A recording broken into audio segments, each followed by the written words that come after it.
Hello, and welcome to the Cavness HR Podcast. I'm your host, Jason Cavness. Our guest today is David Bradford. David, are you ready to be great today? Yes, great. David Bradford is a proven business leader with over 35 years of experience in the computer industry. He has been fortunate to run not one, but two of America's 50 fastest growing tech companies. Today, David is the CEO of FluentWorlds, which is revolutionizing language training in 3D virtual worlds. He and his wife of 45 years, Dr. Belinda Bradford, are using video gaming technologies for the purpose of actually learning something.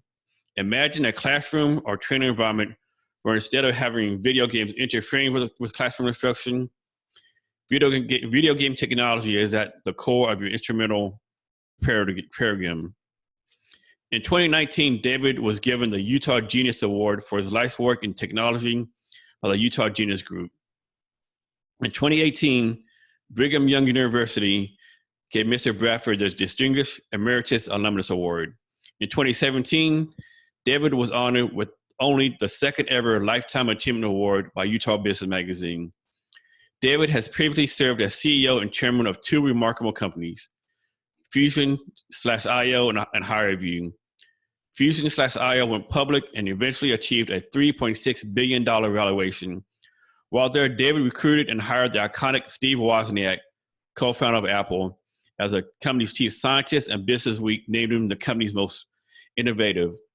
During his tenure at HireVue, company sales increased over 200%, and the company raised over $47 million in capital and was twice awarded the prestigious HR Product of the Year, becoming the de facto standard in digital interviewing. Jason, all right. That's enough. Yeah, you have a great career, David. Yeah, I'm old. David, so you've had an accomplished career, and most will say we've been very successful. There's many entrepreneurs starting out right now who want to get to your level. What would you tell these brand new entrepreneurs? Great question, Jason. I have a favorite saying I use often, which is the world needs dreamers and the world needs doers. But most of all, the world needs dreamers that do. And so the message that I like to send to everybody is get started today. Quit dreaming about it. It's fine. Have the dream. But unless you do something about it, you're never going to accomplish anything. And you're a good example, Jason. You had a dream. You wanted to start a podcast. You went out and actually did something. You bought the headsets. You probably formed an LLC. You probably got started into your email and connected with people on LinkedIn and Facebook and et cetera, et cetera. You became iconic in your field, in that podcasting world. And so congratulations, you actually did something. So that's what I would say. Do, act. David, that's like advice I like to just get started. So many people talk about doing stuff, talk, and they never get started. And it's not easy to get started, but it's never the perfect time, right? The stars never align perfectly. You never have enough money. You never have the products you need or the equipment just get started. Right. So David, why do some people, like you talk about doers and dreamers, why is it so hard for people to do both? Why do some people just dream and some people just do but not dream? Why is that such a hard combination? That's one of the blessings of being married to my wife, Dr. Linda Bradford. She has a PhD in instructional technology, and she had this dream of creating a language learning company and do it in a video game. We have 17 grandkids, and so we saw many of them just immersed in video games. And Linda said, those kids need to be doing something other than just having their heads in video games and shooting and killing people. Let's do something about it. And so I actually went and did something about it. We formed a corporation. And so, together we've got this yin and yang thing going. She dreams and I do. And I'm quick to make and execute decisions. And I think that's some of the magic. In fact, I was listening to a radio show this morning that said people that make gut decisions actually have a better rate of success than those who analyze things in depth. a better rate of success. And they further said this about a gut reaction to something. They says your gut has more surface area and nerve area than essentially any other part of your body. And so when they say people make a gut reaction, they actually do. There are sensations that occur in the gut that allow them to go ahead and make decisions. Anyway, so that's a little bit about Linda and me and why, we've got a nice combination going. So David, the neo generations, millennials, generations, they're all in on tech, right? They pretty much just integrate on their lives. It's all in. Why do like some of the older generations like either don't understand that or like think it's a bad thing? Well, listen, any technology, I point out in my book, I pointed out that, whatever technology is out there, it can be used for good or for evil. And so we've chosen in our life to take those forms of technology and use them for good. There are people that are all super, worried about social media and how people get immersed in that. And yes, there is an issue there, but it can also be used for good. I mean, I've connected to 30,000 people on LinkedIn, and I use that in a business context every day to build relationships. I was just sending emails from Starbucks before I came and met with you, Jason, to a series of people with whom I've recently connected on LinkedIn, because I'm looking for a great social impact investor.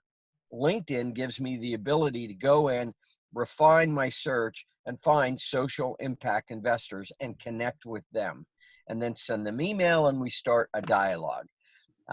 So yes, social media, good, bad, evil, black and white. You can use it for light and to create good things. And so people in the older generation just need to understand that. Yeah, it's like whenever new tech comes around, people are told like use like yesterday, right? If you think about it, when typewriters first came out, that was kind of tech, right? I'm sure Yeah. people were against typewriters, And it was fine until you had to correct a mistake in your typewriter.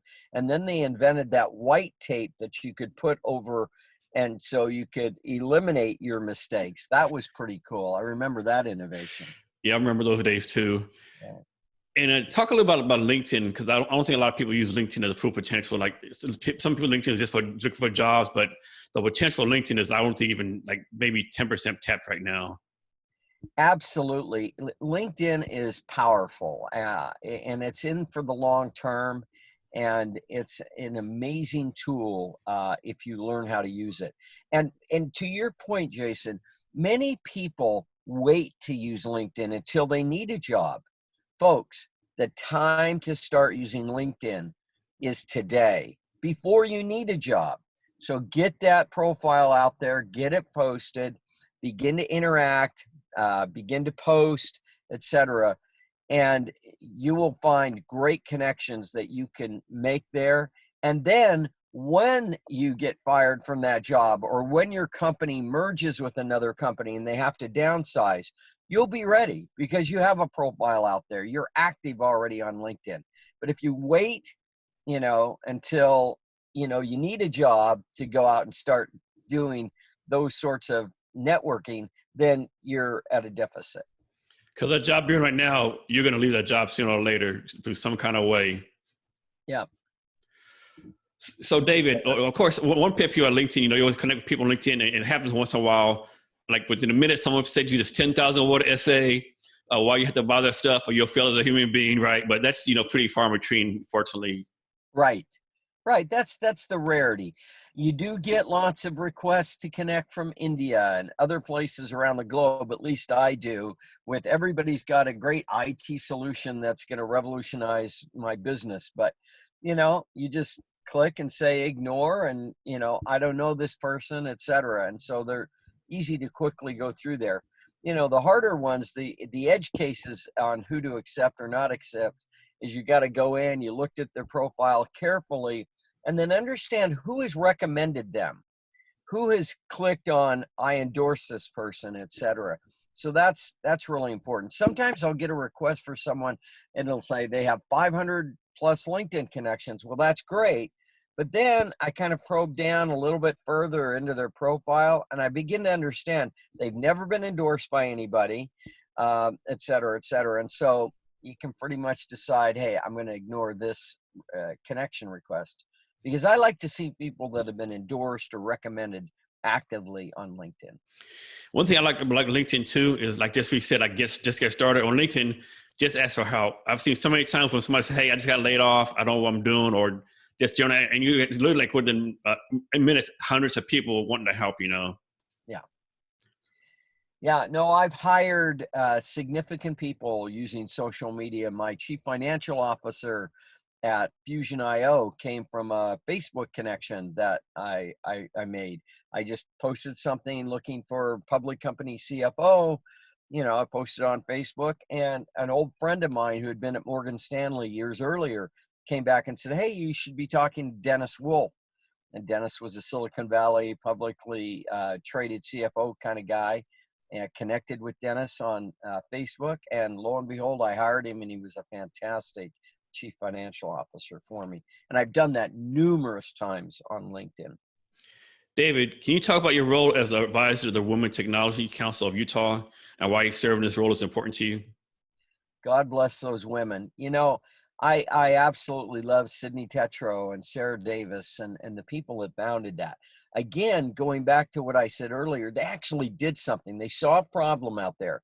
Sydney Tetro has been a friend for 2 decades. Software programmer, got started out in that area and saw the dearth of women working in tech. And she says, you know what? I'm going to do something about this.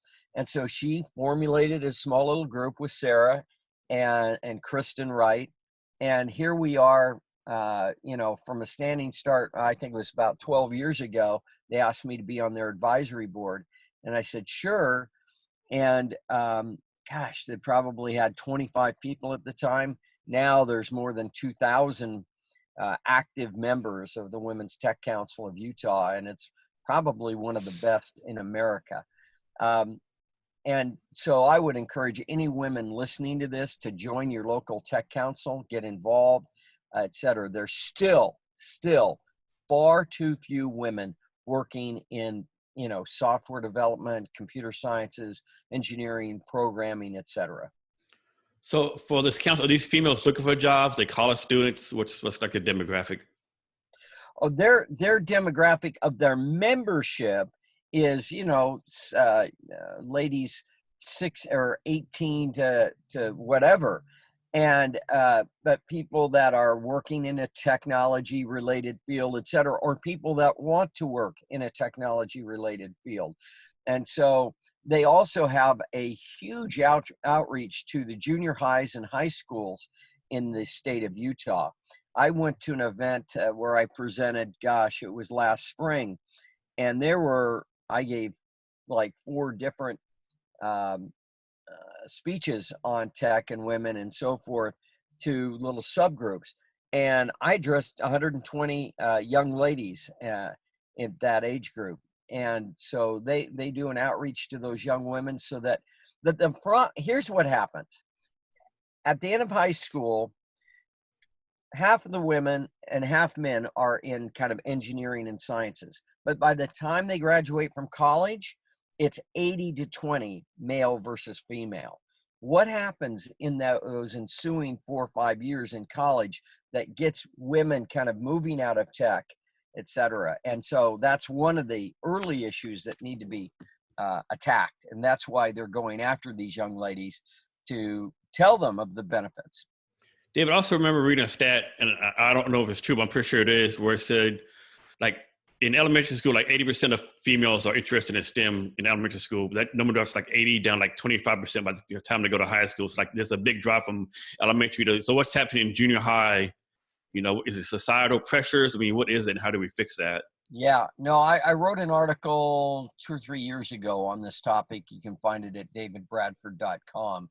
And I came up with 6 reasons. But you've got to get to those young ladies early on and encourage them. I've got 10 granddaughters and I'm constantly encouraging them. I don't care if you want to study English or accounting or whatever in college, but you've got to minor or do something in the tech space. David, from your point of view, what's the key to having a successful company? Well, there are 3 or 4 elements for sure to having a successful company. One, perseverance. I would say first and foremost. You will get discouraged. You will have bumps in the road. There will be days when you think that no one is ever going to want your product. You've got to persevere and gut through those times. The second thing is people. I'm fond of saying that 60%, 60% of the success of any company is based on its people. It's not based on its technology. It's not based on its product or its service. It's based on its people. Because you can have any product, you can have a C product, but if you have an A management team, that thing will succeed. The inverse, though, if you have a C management team and an A product, I'm sorry, it's never going to succeed.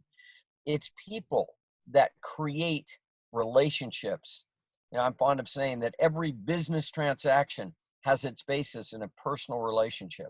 So you got to surround yourself in your company with great people. And the last thing that I would say, the third element, perseverance, people, but you need capital. Honestly, you got to make money. You got to have money to make money, as the phrase goes. And in order to do the marketing and the sales and the product development that you want to do and the innovations, you got to have capital at some point. And so look early and often for capital sources. So David, a lot of tech people, they're great at building products, but not so great at people skills. Right. How do we train up these tech people, maybe get better people skills? Is it just something they don't have and they can't learn, or how do you advise these people? This goes to a point about networking. I wrote a book some years ago called Up Your Game, 6 Timeless Principles for Networking Your Way to the Top. And I constantly give speeches on this. And as I do that, oftentimes the number one question is, hey, I'm a nerd. I sit in the corner. I don't know how to connect. You have all these big flowery things about how you want me to go out and network. And yet I just don't have that skill set. It's not built in me. My typical response to them is, have you ever asked anyone a question? And they pause and, well, of course. I says, the skill of learning how to network and to create relationships is the simple ability to ask questions, to be curious. You're doing that now, Jason, and you do a great job at it. It's a natural thing for anybody to be curious about other people. And so I call it the C word, be curious. Simply ask questions. And that's how you start to form relationships. And at first, hey, they're going to be surface questions. They're going to be, hey, where did you grow up? What high school did you go to? What university did you attend? What do you like to do for your hobbies, et cetera, et cetera. And so you start on a surface level. And as you do that, they begin to reciprocate and they begin to ask you questions. What is your background? What is your passion in life, et cetera, et cetera. As you interact, then you find areas of commonality. As areas of mutual interest are found, then trust is formed. And when trust forms, everything in the relationship accelerates. So I would say, though, it starts by asking questions and being curious about your fellow man.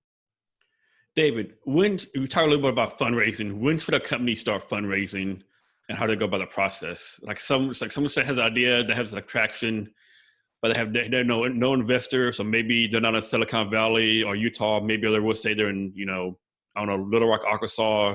Right. I mean, because fundraising is a challenge. It's a full-time job. You already have a full-time job as an entrepreneur. It's a lot of balance, right? And how do you make those decisions? One of the things that I like to do is to form an advisory board early on, especially if you're in Little Rock, Arkansas, right? Or Omaha, Nebraska, or, not a tech center, et cetera. You need to surround yourself with knowledgeable people. And one way to connect with them is via LinkedIn, And so but you've got to surround yourself with really smart people that can advise you on where you might find capital. The secret of finding capital is connecting dots together. You know, in my language learning area, for example, FluentWorlds, we're doing massive social good around the globe with FluentWorlds. As people learn English, they can accelerate their lifetime earnings by 10x. That does a massive amount of social good.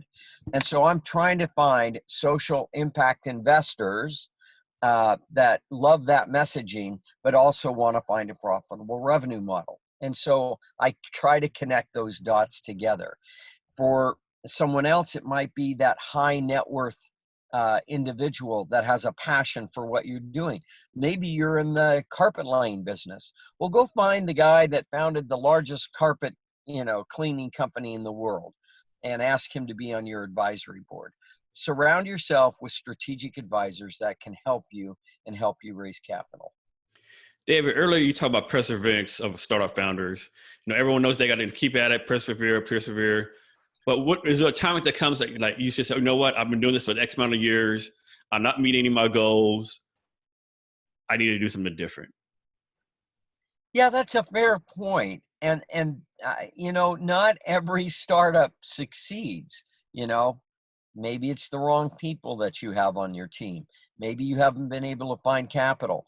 Maybe the marketplace isn't feeling the same pain that you see. I talk about pain points a lot as I give speeches because, unless someone is feeling enough pain in their business or their personal life, they're not going to get out their checkbook and write you a check for whatever your product or service is. And so find those pain points that people are experiencing enough pain to where they'll write you a check to help to buy your product or service to improve their life. If that is not resonating, if people are not writing you checks and you can't see in a foreseeable future how they will, well, you got to change your product, or you got to change your revenue model, or you got to go and do another business, because got to find people that are experiencing pain that are willing to write you a check to solve their pain. Also, it's amazing to me how many people start a business without validating their idea. They just, they might ask their mom or dad or parents or best friend, is this a good idea? Will you buy it? Of course, they're going to say yes. And they invest all this time and money. And before you know it, they're like, what's going wrong? But they didn't validate their idea. Right. Yeah. Yeah. That's part of the pain point, is to validate that idea. Hey, I know you like my product, but would you pay money for it? And there's a great survey software company called Qualtrics, which is based in Utah, by the way, and they just sold to SAP for $8 billion in cash, $8 billion. Anyway, I use Qualtrics a lot to validate and test out ideas and so forth. So a little tip for you. And one thing I learned because I have my own, I'm trying to do an HR tech company myself. And one thing I learned early on when I validated my idea, if you told people about your company, your idea, they said, oh, that's a great idea. That really means that they don't care. It's when the people start asking questions, like detailed, tough questions. That's okay. Now, okay, they're asking questions now. And some of them I don't have the answer to, right?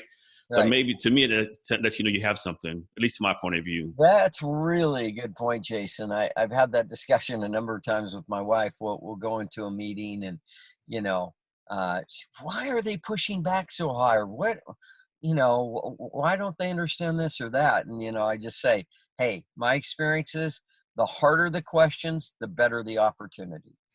And sometimes that's hard for new entrepreneurs to learn or accept, right? I have the best company every here, unicorns and rainbows. Why they ask all these questions, not realizing that that's the tough questions because they want to know more about your company, what your plan is.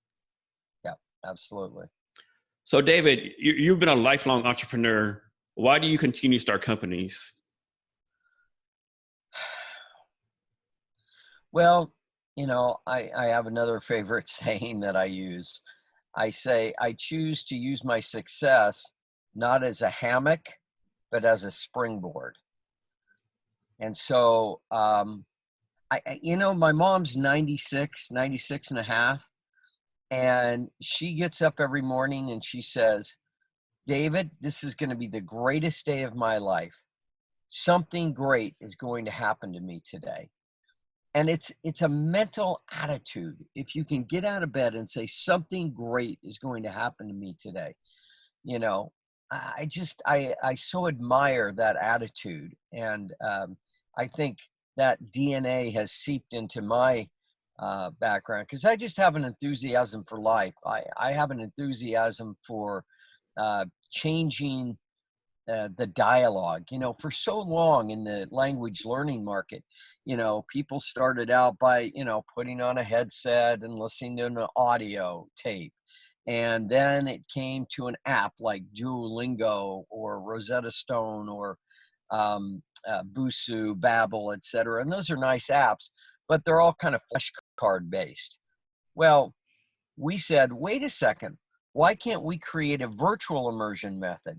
The first word that anyone talks about when they talk about learning a language is immersion. I'm going into the immersion program. My kids are in the Chinese immersion program.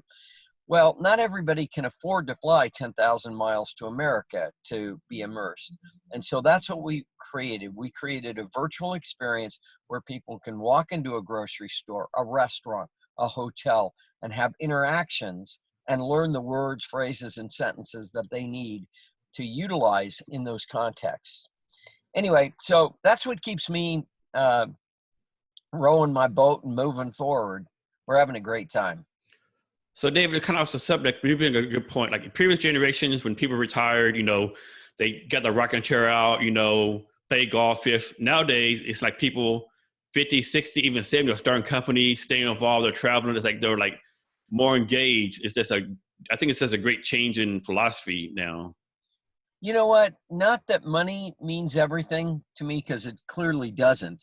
Um, but it, and they say that because, kind of laughingly, we've spent $7 million building this great next language training platform, and certainly has not, you know, monetized quite yet, but we're just in the process. We're in the early stages, but we've spent substantial dollars kind of changing the language training world, and we will get there, I'm confident.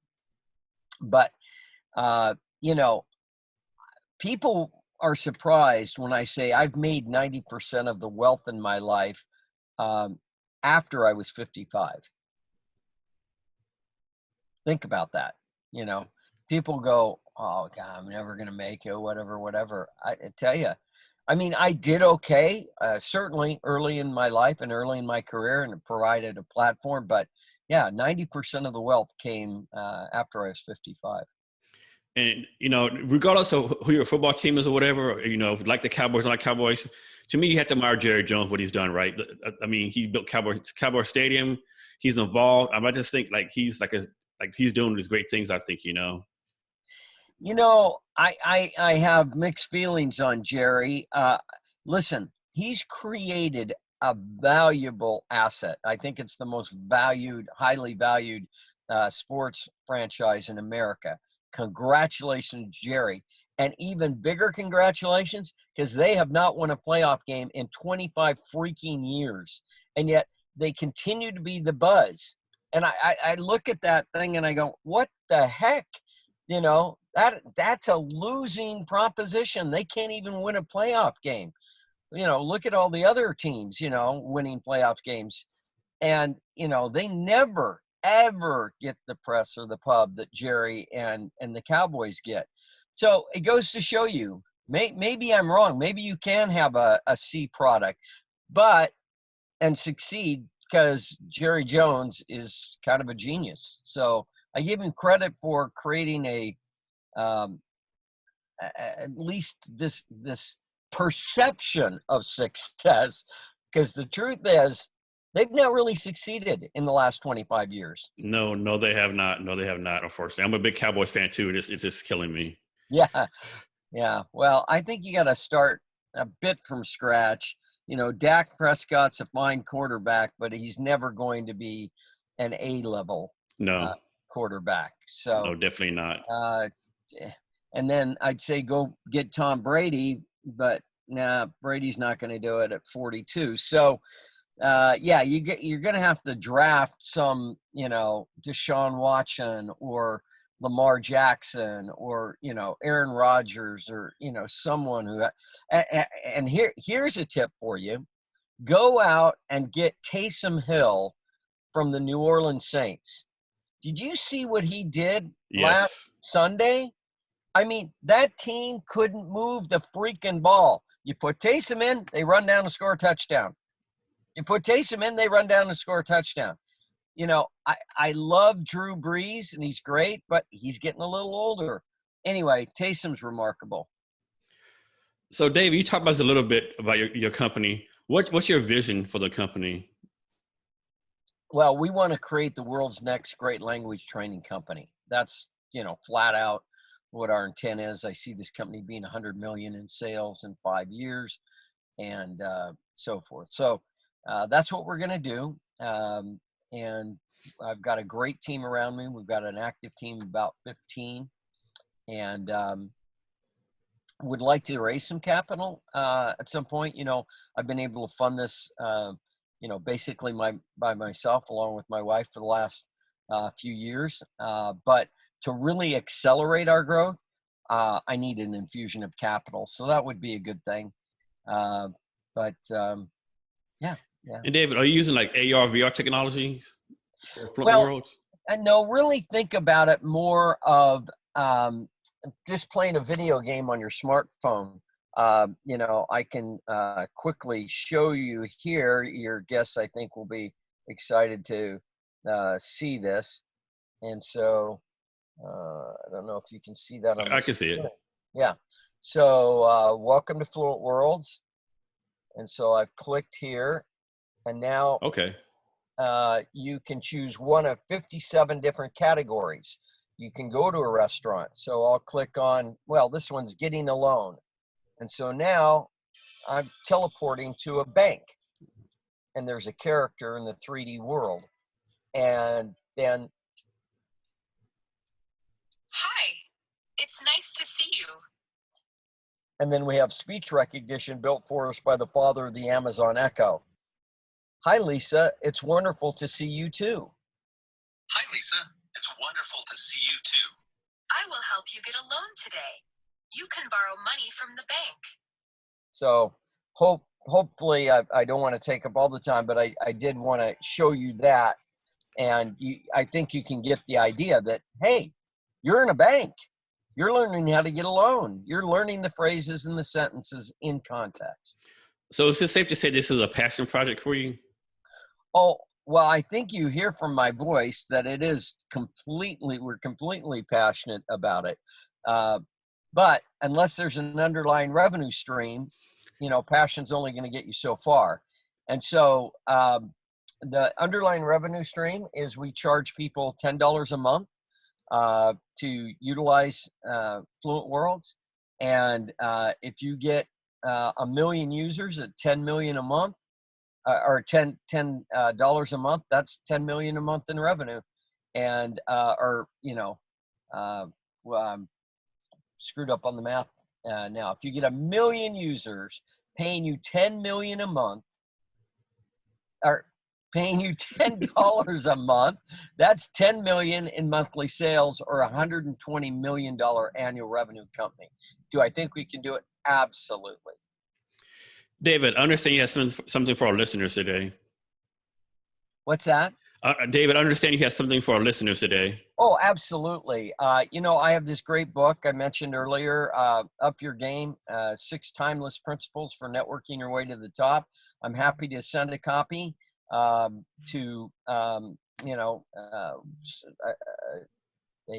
listener of your choice. Just email me, Jason, and say, hey, I randomly selected John Jones from Little Rock, Arkansas. Here's his email address, connect with him, and then I'll send him a book. Thank you, David. David, can you share your social media for both yourself and your company so people can reach out to you? Well, I'm pervasive on LinkedIn, so just look up David Bradford LinkedIn. You can find me on Wikipedia, David Bradford Businessman. You find my website, davidbradford.com. Find me on Facebook, although I'm maxed out on Facebook friends at 5,000. come join our FluentWorlds groups. We have a great FluentWorlds group now called Learn Languages in a Video Game. So look that up, Learn Languages in a Video Game. Click on and join that group. We just formed that 3 days ago, and we've got about 600 members so far. And for our listeners, we'll have the links to his social media and his book on our show notes. You can find our show notes at www.cabinetshrblog.com. And be sure to share the Cabinets HR podcast with your friends. David, we're coming to the end of our talk. Can you provide any wisdom or advice on anything you'd like to talk about? Yeah, folks, just go out. You're going to make mistakes. You're going to trip over your feet. You'll fall down, but you're going to get back up and just do. Remember this, perfect is the enemy of the good. That's kind of a subtle thing, but think about it. People will analyze things for months to get it just perfect, to get it just so. The best thing you can do is execute today. I think General MacArthur once said that a plan, how did he say it? A plan violently executed today is much better than a perfect plan executed a month from today. So go out and do it today, make mistakes, reiterate, reform yourself, and move forward. Jason, thank you so much. It's been a pleasure. No, David, thank you for your time. I really appreciate it. And to our listeners, thanks for your time as well. Remember to be great every day.